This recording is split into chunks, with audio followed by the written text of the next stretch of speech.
Welcome to our second edition of GUTV Bracketology, our way to reconnect alumni to GUTV while raising a little money on the way. I'm Spencer Martin. And I'm Sabrina Corey. This year we have 134 players in our GUTV Bracketology pool across 4 divisions. Now that the first week of tournament action is in the books, let's take a look at the standings to see whose bracket survived the madness. Well, let's start out with our alumni division, where in first place is Fernanda Valencia. Fernanda was actually the very first host of our GUTV show, Global Gonzaga. She has continued her trade today by staying right here on campus, producing video content for GU's own virtual campus. In second place is Colin McQuilkin, SWX Sports Director, and in third place is Josh Smith, who proved his basketball knowledge when he hosted his own sports show during his time here at GUTV. For our current student division, in first place we have Scott Weller. Scott may have a great mind for basketball, but Spencer and I were on an intramural team with him, and let's just say it does not translate on the court. And in second place we have GUTV freshman Trevor Bond, and in third, GUTV senior and ISAC manager Robert Perry.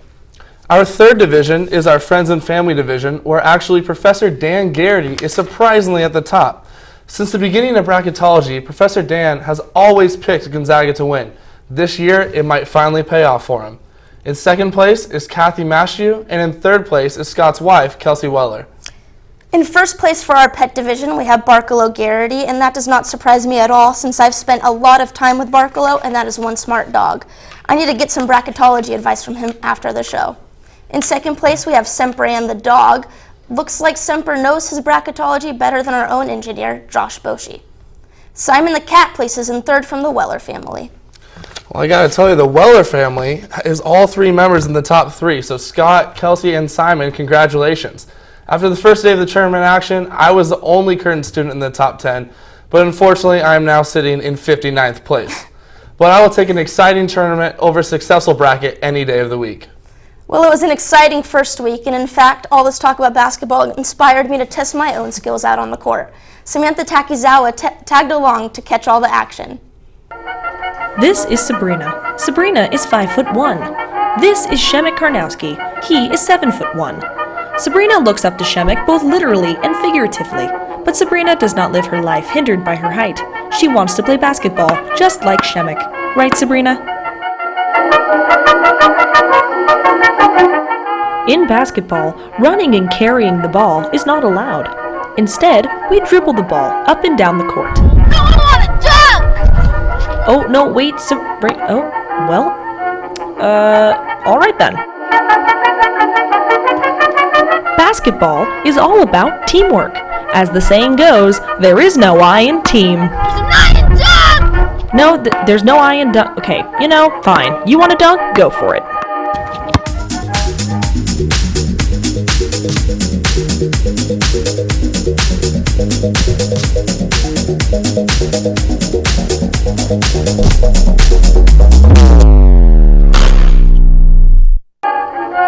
I'm not even mad. I'm just impressed. Well, you know, I think it's safe to say that I am the best basketball player here at Gonzaga. I don't know, with that attitude, you'd be sitting on the bench for me. Also, I gotta see the replay on that dunk. Looked a little sketchy. You know, Spencer, after the show, let's go ahead and have a dunk contest ourselves. All right, I'm down. Let's take it to St. Al's. All right. Large hoop. Did you see me? You know, I may not be much of a team player on the court, but our Senior of the Week defines what it means to be a team player at GUTV. Let's take a look at what Kelsey Morgan found out about this week's senior. Brandon Turner is the guy responsible for most of the awesome graphics you get to see during our shows. He's a senior now, but his behind-the-scenes journey started 4 years ago when he chose to come to GU and pursue a degree that would allow him to develop his creative talents. So I chose to be a broadcast major. I came in as broadcast as a freshman because it's where I felt that my calling was for my talent. I could have gone a number of ways with my decision for a major, but I felt that this was my calling. That feeling, it turns out, was spot on. Throughout his time in the broadcasting program, Brandon has become the resident graphics expert. Design and animation is something that I do outside of GUTV a lot. I do some freelance work doing voiceovers and animations for a couple businesses. And then outside of professional work that I do is mostly just practice for me. So I will watch a bunch of tutorials online and then try my hand at them and try different things and put my own spin on them and just make projects to see what I'm capable of. One way Brandon expresses himself outside of the digital narrative is his room. This room that I have here at Gonzaga is a big personification of what I want to be and how I want to live my life. I like picking up things, furniture, pieces of art, anything that have a lot of character and depth to them. So not just stuff that you would buy at the store. This couch actually came from my grandfather's office, and that was from his remodel in 1956. And it comes apart in like 6 pieces, and there's just all this like great energy to it. Through his years at GU, he has made himself at home at Gonzaga, as many Zags do. Gonzaga has been incredibly impactful for me in a lot of ways. I think the biggest thing that I take away from Gonzaga as a whole, not just the broadcasting program, is really how genuine the people are here. There's a real sense of inclusivity here. Gonzaga really sponsors that like realistic and human connection between people. And that notion extends into the broadcasting program as well. That's why broadcasting is so cool, is that compared to other programs, for me, design and graphics come super easy to me. And I can do that stuff without too much effort. But it's not the only thing that the program makes you do and that Dan Garrity makes you do. So at my time here, I have anchored a little bit. Fans get to see, but we all definitely appreciate. Brandon Turner, GUTV. But I will anchor more, and I will produce, and I will direct, and like everybody else, everybody will play as many roles as they can, if not all of them. It's the skills that we learned in GUTV about taking initiative and making things happen that really play out in my life, and it breeds very well-rounded professionals to move into the professional world. Brandon's not too sure where he will end up in the professional world, but he knows he'll put his creative talents to use. I would be totally cool working in a production house, working in creative design, working for creative services in any way, but I'm getting more and more of the impression that what I would really like to do is find these stories of people to tell. And every day I'm feeling more and more confident in my ability as a storyteller to go out there and share these in a cohesive and impactful way. One thing that inspired Brandon to tell other people's stories was seeing the world from perspectives other than his own while traveling abroad. Another one of the things that I'm really thankful for Gonzaga for is their focus on being globally engaged, because they send 48% of their students abroad, and I know that that's not something that I would have been as pushed to do if I went to a different school, and I'm so glad that I did. I studied in Belgium, actually, and without Gonzaga, I wouldn't have been able to get there. I wouldn't have had that inspiration, so I'm really thankful for that. Here in the hallway of the Gonzaga Broadcasting Department, this map proudly shows where all of our alumni are hard at work in the professional world. But in May, when it comes time to put Brandon's pin up, we might need a globe. Brandon is taking his talents overseas to Amsterdam, where he will film a documentary while living aboard a boat for 3 months in a small sustainability community. We know that wherever Brandon goes, he's left his mark on Gonzaga Broadcasting. Kelsey Morgan, GUTV. It has been an absolute pleasure to work with Brandon here. I know he saved me in the editing process multiple times. But we're really going to miss his graphic work, and Amsterdam is lucky to have him. Well, it's time for a break right now, but when we come back, Kelsey's going to give you an inside look at how the Zags across the country prepare to watch March Madness. You're watching GUTV.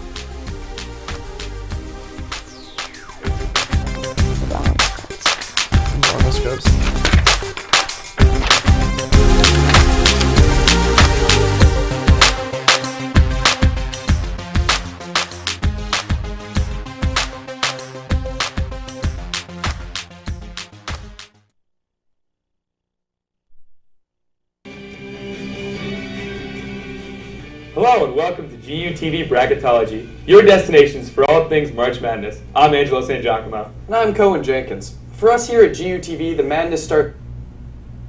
Where's my audio? Where's my audio? A1 audio! That was our last battery. All right, stick mic, something. Come on, people. Come on, we're live. Yeah, those broke a long time ago. Well, can't get any worse. Oh, come on! Well, I'll be dipped in mud. Shut up, Danny.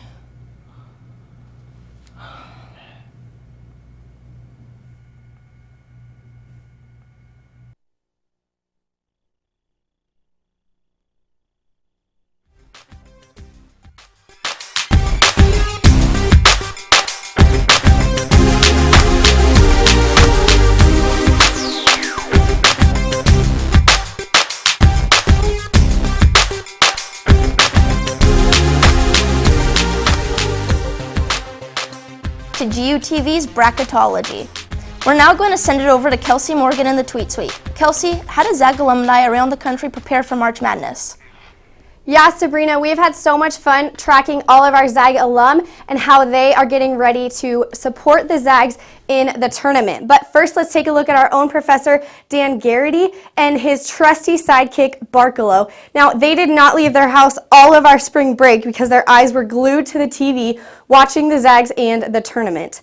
I know that a lot of people would have watched the TV their whole week, but some people had to work, like GUTV alum Greg Talbot. He is at a station in Savannah, Georgia called WSAV, and he sent us this. He's repping his Zags. He even has his Zag jersey on at work. Thanks for all that support, Greg. And next we have our GUTV alum, Lindsay Joy. She is a sports reporter at SWX here in Spokane. She got to be in the stadium as the Zags took on Northwestern. Lindsay, that must have been really intense.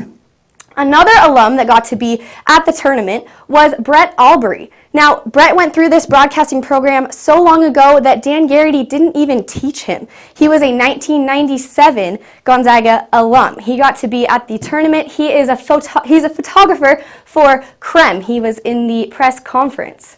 And another alum, or some more alum that got to be at the tournament were Nick Winstead and Marissa Lee. They got to have a little GUTV reunion outside of the stadium in Salt Lake City. That's pretty cool, guys.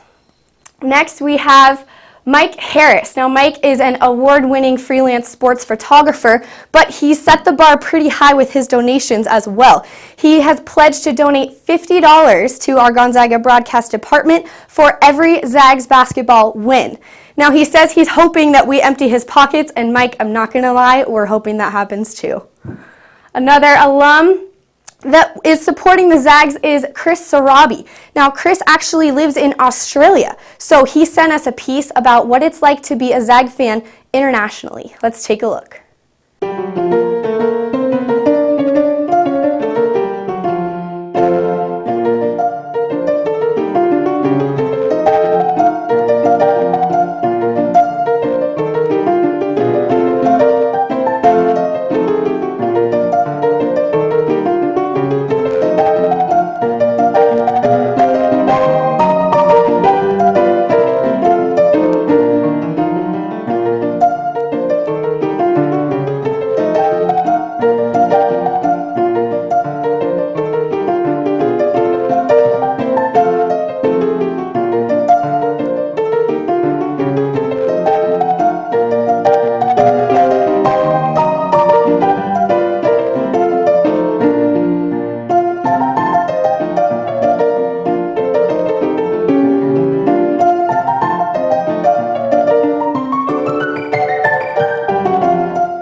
Wow, thanks for sending that in, Chris. It might be hard to be a Zag fan all the way over in Australia, but it's good to know that we have support from all the way around the globe. For now, let's send it back to Sabrina for some more GUTV Bracketology. Thanks, Kelsey. You know, a large part of how we are able to keep GUTV up to date is through our support from our alums. It's the reason we're so fortunate to have a production control, a state-of-the-art editing suite, and professional equipment that we have today. Brandon Turner talked to Erik Heinz, who was one alum that was here before all of that. Back in the early dark days of GUTV, the entire program was run out of this classroom up on the 4th floor of College Hall before we moved to the Journalism and Broadcast building. One of the alumni that was here for that transition was Erik Heinz, and I Skyped with him earlier this week and learned about what it was like to make that transition and what lessons he learned. But yeah, so we moved into the new building. The control room was awesome. The studio was great. Not nearly to what it looks like now. It was pretty bare bones in that first year, but we made it work. You know, and that was one of the great things that I feel like I learned at GU, even when I started teaching video production, was just how to get by with little and kind of MacGyver every situation. You know, whether it's needing a tripod or using a binder clip for a lav mic, or things like that. During Erik's time at GUTV, he seemed destined for a job in front of the camera after graduation, but instead, his journey took him in a different direction. But I'll be darned, it was so interesting when he told me that he was actually going into education. And as soon as he said it, immediately I'm like, he's perfect for that. He has a wonderful, wonderful skill set that I think is going to lead him to success, especially as a leader in education. And those skills did lead him to success, as he is now the principal of Pullman High School. But before his time at administration at PHS, he taught at Arlington High School, and he definitely didn't forget what he learned at GUTV. Well, I was working as the scorekeeper for the Spokane Indians that summer, got hired, interviewed with Arlington and got hired. So my first year there, they didn't really have multimedia or a video production program, so we sat down and kind of mapped something out, and a lot of what we did was based on what I learned from Dan. And so we ended up creating a pretty solid program. I think we ran that program for about 7 years until I made the switch to administration. And that's kind of the interesting thing about our program here, that it's not a tech school. It's not designed to, you plug a kid in as a freshman, and then at the end of 4 years, they become a digital media storyteller. No, I mean, that happens an awful lot, but really I think what happens is it's a paradigm shift. You begin to think about the world in a different way, and we're starting to see with a wide variety of our graduates succeeding professionally in such a wide array of professional fields, how eclectic the program really is, and Erik is a perfect example of that. When I asked Erik if there were any skills that he learned at GUTV that he carries with him as an administrator, he said the list isn't short. I think there's a lot of components that transfer over. The first one, how to be responsible and meet deadlines and plan accordingly, how to be disciplined, when you're on a shoot, how to make sure that you're getting what you need to, that you over plan a little bit, so that you have plenty of B-roll or sound bites or things like that to take from. I think that is especially true in education. You always have to over plan and then kind of adjust on the fly. I would say that's the biggest thing that being a broadcast major taught me, was how to think on my feet, whether it be whether I was in front of the camera or behind the camera. One thing that you'll never hear a GUTV student say is, when am I ever going to need to know how to do that? Because the discipline that students learn here applies to a vast range of professions. No, the work ethic that GUTV breeds is a badge of honor. I'm very proud to have come from Gonzaga. I'm very proud to have come through the program, especially being in that transition phase when Dan did take over. I think he's done a great job there. And so, I take that pride, and I want to stay connected with it, because that was a great time in my life. It greatly influenced me in what I've done with my life, and I feel like I want to stay a part of it. And stay a part of it you will, Erik. We really are proud to have a strong mutual support structure with our GUTV alums, whether it be from fundraisers like GUTV Bracketology, to the signatures on the cable tray, to alums helping current students find internships and even jobs. We cherish all of our alums for their continuing support and Gonzaga pride. Brandon Turner, GUTV. There really is a symbiotic relationship between GUTV and our alumni. Yeah, that's right, Spencer. In fact, Professor Dan donated the old set to Eric and the Arlington High School video production program. And that same program printed t-shirts for the kids every year featuring some of Dan's famous quotes, such as "Say dog, see dog," and "The world is your tripod." Coming up next, Spencer will be sitting down with Andy Buhler of the Gonzaga Bulletin to go over every region in March Madness, as well as talk about the Zags matchup against West Virginia tomorrow. You're watching GUTV.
Alright everybody, I just got done with the meeting with Dan and he says we're not going to have any money left for the rest of the semester, so what ideas do we have? I could sing. I can juggle, kind of.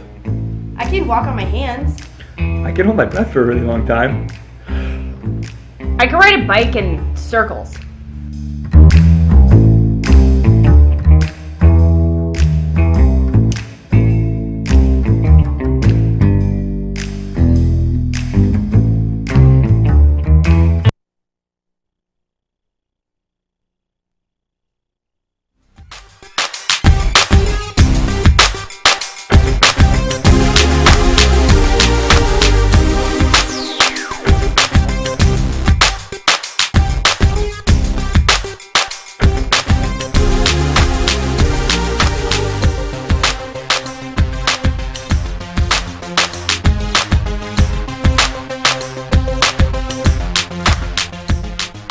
Welcome back to GUTV. That shot you just saw came live from inside Duff's Cafe. We are currently demoing a live view setup right now. The system costs $4,000 and we would like to be able to purchase that at the end of GUTV Bracketology. So far we have raised $915 and we are hoping that with your donations we can purchase that live view and contribute it to our shows from now on. Joining me though this week is Andy Buhler of the Gonzaga Bulletin. Thanks for coming again. It's always fun to have you here. You had the first week in the books. How'd your bracket do? Bracket did not do very well, but I think a lot of people are in the same boat, so that's what I'm putting all my eggs in. I'm always the type where I like to have an exciting tournament instead of a successful bracket, and so that being said, let's take a look at the brackets and break them down a little bit. Let's do it. That East region, man, I think it was definitely drove all the excitement for this tournament. Did you expect Villanova to go down? No, I did not. And now, of course, the entire nation says, oh, well, Villanova, as always, they choke as if they forget that they won a national title last year. But Wisconsin is a really, really good 8 seed, and they should fare really well against Florida. Yeah, I think that seeding by the committee, it's been a big topic of debate this week. And Wisconsin, a lot of people forget that this is their 4th straight Sweet 16. Yeah, so exactly. One of these teams, these coaches will reach their first Final Four. Who do you think comes out of this region? Gosh, you know, South Carolina is playing really well right now, but I want to say Florida. They've looked really impressive. They took down Virginia, who's a really solid team, and they've certainly got the weapons, and who doesn't want to see Kenyon Berry shoot some underhanded free throws on national TV? And just the SEC overall, I think, known as a football conference, has surprised a lot of people. And now down to that West region, you were actually in Salt Lake City this last week When I was watching, it seemed like that gym was a lot louder than a lot of the ones I saw on TV. What was the energy like in that arena for you? Oh my gosh, I mean, you had Arizona fans, you had St. Mary's fans, Northwestern fans, and Gonzaga fans. So you have 3 schools rooting against Gonzaga, and then Gonzaga's huge contingent down there. So it was packed, big arena where the Jazz play, and it was as loud as if it were in the kennel. It was a great environment. A lot of controversy around that goaltending call and the momentum it had from Northwestern. Personally, I was never worried. You being there, how were you feeling when that happened? Well, it really, I mean, that call was so impactful. I don't think it would have decided the game either way. I think that Northwestern's coach Chris Collins shot himself in the foot by getting that technical, but I honestly couldn't see it. I thought he was arguing for a foul. That said, I think that it would have taken a bout of something pretty miraculous for Northwestern to eventually get over that hump, and I think the Zags hit the brakes on them at the perfect time. And now the Zags are going up against West Virginia, or a lot of people call them Press Virginia. Who is your key player in that matchup?